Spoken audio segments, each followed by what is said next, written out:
I wanted to ask and dive into your new contract you just signed. And again, as you know, everyone here wants to be in sports. Give us the behind the scenes of how that happens, the contract negotiations, when you get approached, what are the conversations like that your agent's having to it ultimately getting signed? Yeah. Well, you know what's coming up. Like, you know, after the season, just like, all right, well, it is what it is. We'll see what happens. And, you know, you talk to your agent, you know, me and AJ, we kept in contact quite a bit. But it's really hard to, you know, talk about the contract when you don't know what's going to happen. And so really stuff starts when, you know, free agency stuff starts, like right after combine, like all that other stuff, all that good stuff.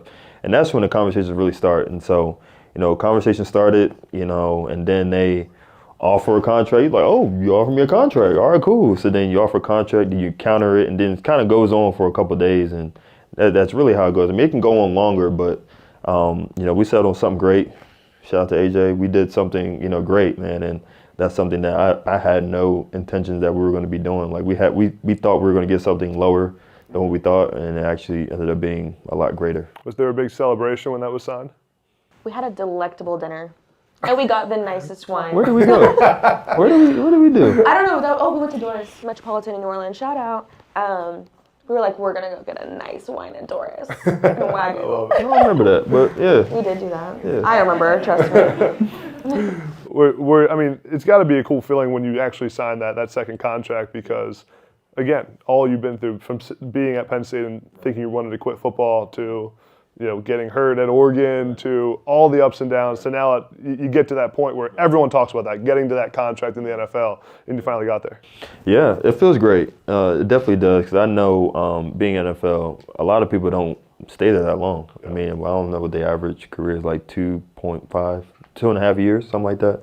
And now I'm going into my 5th year. And so it's definitely a blessing, man. And I don't take it for granted one bit. And I would say, yeah, I'm content in some way, but in some ways, like, there's still a lot of hunger that I have that I want more. I mean, yeah, you want to get to your second contract, but I'm about to soon end my second contract and my third contract, fourth. Like, and she wants me to, you say, all right, when you get to year 10, can we stop? And I'm like, I'll stop when the body stops. So, yeah, we'll see. The good thing about tight end, I feel like it's a position where you can stay on for a long time. Yeah, no guys play for a minute. Well, I mean, I had Jimmy Graham on my team. He's 37. I mean, I'm not saying. And that's his goal now. He's like, 37. I'm going to go to That is not my goal. I promise you, that is not my goal. Yeah. He's a great guy, but he practices he skips Wednesday, he practices 2 days a week, and he goes out there Sundays and scores touchdowns. He's on the veteran treatment? I like that. That's not a bad gig there. As long as you don't have to practice when you're 35. No doubt. That'd be the worst. No doubt. I might be done. If I'm hanging on by a string, just tell me. Will do. All right. What do you want to do when you're done playing football? You know yet? Yeah. In some cases, I do want to, you know, take a back seat and, you know, fully support her and what she wants to do because she is, in a way, giving up her life and sacrifice of mine. It's like we are living in New Orleans because of my job. And so afterwards, don't know where we're going to live. We're still up in the air about it. Tell me why she wants to live in Mobile, Alabama.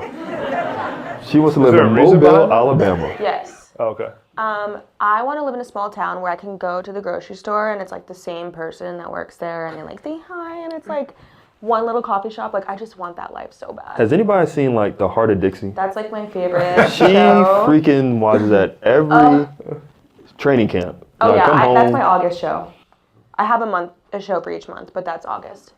And I'm just like, we ain't living in Alabama. I promise you that. But yeah, so we'll see. Yeah, you know, but definitely taking like more of a backseat role, but definitely doing content. We'll be full-fledged on content. And I think when we discussed it, when I'm older, I would love to work at a high school being an athletic director. I would love that. That's sweet. I would love being that. AD.